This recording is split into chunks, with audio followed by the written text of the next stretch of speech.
Ayo, dari sini kita menuju lokasi berapa menit? Sekitar 15 sampai 20 menit. 15 menit. Iya. Sekarang kita ada di hutan Singkawang Timur. Nah, sekarang kita akan menuju salah satu tempat di mana Leo pernah bermeditasi di sana. Sebelumnya Leo, kalau dulu kamu kesini ke hutan di Singkawang ini, Iya. pernah bertemu atau melihat makhluk gaib? Mungkin waktu meditasi mendalam ada bertemu dengan seperti penunggu, bentuknya laba-laba tapi berwajah wanita. Kemudian setelah kita komunikasi, dia bisa berubah menjadi seorang wanita yang utuh dan cantik.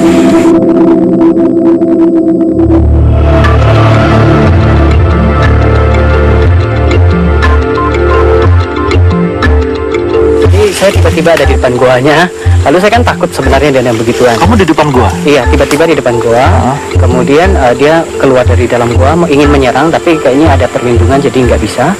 Lalu saya tanya, mau nggak lebih cantik, mau nggak lebih indah? Lalu dia bilang mau, kita pancarkan cinta kasih. Nggak tahu juga itu di luar kendali saya. Setelah dia menerima cahaya itu, tiba-tiba berubah jadi wanita yang cantik.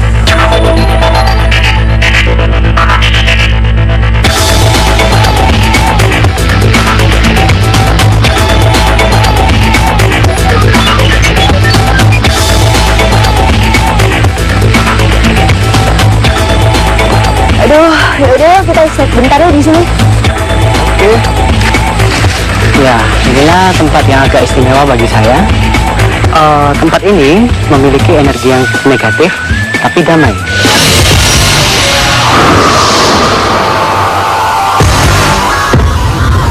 Jadi seperti yang kita ketahui, gambaran umum kan energi yang positif yang mendamaikan, energi negatif cenderung merusak. Tapi di tempat ini ada rona-rona energi negatif, namun tetap menjaga kedamaian dan keheningan hati. Penghuninya siapa di sini? Nah, di sini juga ada berbagai makhluk yang tinggal, dan makhluk halus itu kan dapat kita klarifikasikan secara garis besar sebagai makhluk gelap dan makhluk terang. Makhluk yang terang itu senantiasa dipenuhi kasih dan kemurnian dan ketenangan. Kalau makhluk gelap itu biasa dipenuhi amarah, kebencian, nafsu, keinginan yang kuat. Tapi di sini itu relatif adalah makhluk gelap. Namun lucunya yang membuat saya tertarik adalah mereka sudah mulai belajar menuju kepada pembaikan. Jadi seperti sekelompok preman belajar menjadi baik. Leo, kenapa sih makhluk yang di sini itu termotivasi untuk menjadi baik? Jadi seperti ini, makhluk yang gelap itu cenderung sangat bebal dan sulit diajari. Jadi kemungkinan mereka diceramahi itu sangat sedikit. Kemungkinan karena tingkat spiritualitas makhluk ini tinggi, akhirnya cinta kasih yang murni itu terpancar dengan sangat kuat. Cinta kasih inilah yang tanpa sadar mengubah kejahatan dari makhluk-makhluk gelap. Akhirnya mereka terubah menjadi positif secara tanpa mereka sadari. Lalu mereka terus menikmati itu, dan ketika mereka sadar, oh ternyata enak ya damai gitu kan, mereka mulai memperbaiki diri. Oh iya, kamu terakhir kesini kapan ya? Desember tahun lalu. Kok bisa sih kamu kesini gitu? Ada ajakan dari siapa untuk kesini? Dan apa aja yang terjadi waktu kamu kesini? Jadi saya kesini atas ajakan teman, karena ada tempat meditasi yang bagus katanya. Jadi akhirnya saya memutuskan ikut mencoba bermeditasi, dan ketika ada warga sekitar yang mengajak kami ke tempat ini melihat kami bermeditasi, lalu ya sudah, saya pilih salah satu batu, kami duduk bermeditasi di sana. Di mana? Di bagian depan. Oh, bukan di sini? Jadi belum di sini karena waktu itu musim hujan, arusnya sangat kencang. Nah, ketika di sana saya merasa alam ini kok bisa menghadirkan keheningan yang sangat cepat. Begitu duduk, bisa langsung mencapai tenang sekali. Lalu baru saya rasakan lagi, oh ada energi negatif di sini. Tapi mereka damai dan tenang, justru membantu kita yang ingin tenang.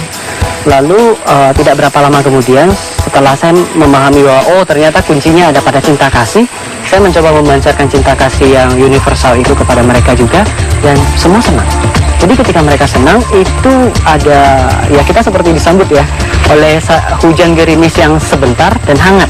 Hujan gerimis Yang hangat. hangat. Iya, jadi air gerimisnya, air hujannya itu hangat.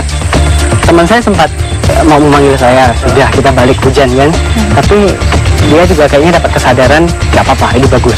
Ya udah, akhirnya kita lanjut meditasi sampai udah hampir malam, baru kita sadar sekitar 3 jam. Setahu aku di Pontianak, di Kalimantan Barat ini itu jarang banget ada tempat yang seperti ini. Selain ini mungkin saya tahu ada tempat lain lagi yang beraura negatif tapi damai. Oke. Jadi mungkin ya pengalaman jalan-jalan saya belum seberapa sampai bisa memutuskan di seluruh Kalimantan ya. Cuma dari yang selama ini pernah saya kunjungi ya tempat ini yang paling asik. Nah, kalau tempat-tempat angker lainnya gitu kan, nggak hanya di Kalimantan, tapi Jawa, Sumatera, dan Indonesia, bisa nggak berubah menjadi tempat auranya, energinya seperti di sini? Oke, jadi karena perenungan akan tempat ini juga sudah cukup lama saya lakukan, kesimpulan yang ditarik adalah bukan hanya di Indonesia, melainkan di seluruh dunia. Mungkin juga ini di seluruh jagat raya, kalaupun ada tempat lain yang ada makhluk yang mau mengganggu, selama kita punya kekuatan cinta kasih yang cukup besar, yang universal ini ya, kita bisa mendamaikan mereka. Leo, di sini energi yang paling kuat di mana? Nah, itu emang dari daerah sana. Oh, sebelah sana ya? Iya, jadi kita diarahkan untuk kesini saja, sudah tidak apa-apa. Oh, berarti nggak bisa jalan ke sana ya? Nggak bisa, intinya gini, kalau yang baik itu hanya bilang gini, bagusnya jangan, ya udah, dia sudah baik, kita sudah sopan, tahu dia. Gitu. Jadi di sana tuh ya, di balik batu itu. Pokok arah ke sana, arah ke sana. Jadi kita batasnya Hanya sampai di sini, sebenarnya sini saja. sebanyak apa sih makhluk di sini? Banyak banget, banyak sekali. Cukup banyak, cukup banyak. Dan rata-rata di atas 90%. Baik. Dan semua baik. Rata bisa dikatakan 70-80%. Ada beberapa memang yang masih kecil-kecil yang agak jahil ya. Itu yang maklum mungkin masih baru belum ngerti kan. Tapi yang lain juga cukup mengarahkan. Jadi kalau kita kesini tadi, ada yang mencoba menghalangi atau gimana? Oh Pas iya, kita yang ketik tadi kesini. dikit-dikit ada. Sebenarnya tempat ini mereka minta jangan diekspos. Namun saya minta izin dengan seperti ini. Jadi manusia tahunya adalah makhluk gelap, makhluk terang. Yang gelap selamanya gelap. Boleh nggak kita tunjukkan bahwa ini adalah bukti nyata dari teori bahwa cinta kasih bisa mengubah yang buruk menjadi yang baik. Asalkan cinta kasih itu cukup murni dan cukup intens diberikan. Dan saya meminta ya ini juga mungkin bisa membantu pembinaan kita masing-masing. Jadi siapa tahu ada daerah lain yang terinspirasi, ada makhluk lain yang terinspirasi untuk mulai mengubah tempatnya menjadi indah. Bukankah kemajuan kita juga akan lebih cepat? Jadi dengan alasan kamu ngomong seperti itu, dengan yang ada di sini Untuk asa diizinkan. kebaikan. Tapi sebenarnya mereka juga masih ini ya, yang mungkin yang lebih bijak. Mereka itu menyatakan ya manusia gimana pun tuh sifatnya merusak gitu ya. Ada yang bersuara seperti itu, tapi ya kita tetap arahkan. Makanya kenapa peliputan kali ini kayaknya agak berbeda. Kita nggak ke mistis-mistisnya saja, tapi lebih kepada ada kemungkinan pengubahan kejahatan menjadi kebaikan tanpa perintah, tanpa paksaan, melainkan dengan kasih yang tulus. Oh gitu. Kalau makhluk yang gelap lah ya, Iya. bedanya makhluk ini dan makhluk yang tempat-tempat angker itu, kalau Leo lihat seperti apa? Jadi ada makhluk gelap itu ada dua tipe secara umum. Yang tipe sakti atau bijak yang pintar dengan yang kurang sakti. Yang sakti dia bisa merubah bentuknya jadi apapun, bahkan seganteng bintang Korea dan semua bisa. Oh ya? Iya, jadi jangan tertipu oleh penampilan. Kalau yang tipe yang kurang sakti itu ya biasa bentuknya agak semi-semi kayak binatang gitu ya, ya seperti di gambaran.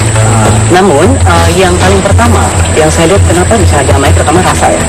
Yang kedua kita kalau misalnya melihat macan yang ganas dengan yang jinak, kita yang jinak sorotan matanya beda, betul nggak? Ya. Jadi yang pertama berubah ketika mereka menerima cinta kasih yang intens, itu hatinya jadi tenang, jadi nggak ganas. Itu poin pertama. Poin kedua, aura di sekeliling mereka memang ada nafsunya, ada ininya ya, ada kebenciannya, tapi itu enggak bersifat mau merusak. Dia ada untuk sekeliling dirinya, enggak lagi bersifat merusak. Yang ketiga, secara perlahan kalau pembinaan mereka lebih intens, itu yang misalnya kulitnya hitam, bulunya keras atau apa, itu pelan-pelan melunak. Oh, yang Lalu kalian kan melembut taunya dan yang bersih. hitam. Iya, taunya jelek. Jadi pelan-pelan akan membersih. Bersih. Iya. Oh gitu. Dari kuku juga Iya, itu semua. Intinya apa? rapi gitu ya. Iya, intinya adalah kekuatan kebaikan itu mengindahkan. Jadi ini juga pedoman untuk manusia. Nggak usah operasi plastik dan sebagainya, ubah dulu hati. Ubah dulu hati. Ya, fisik kita bisa berubah pelan-pelan. Ya udah yuk kita jalan dulu. Cepat. Masih kuat. Gitu jalan dulu ya Niko. Yuk. Dah.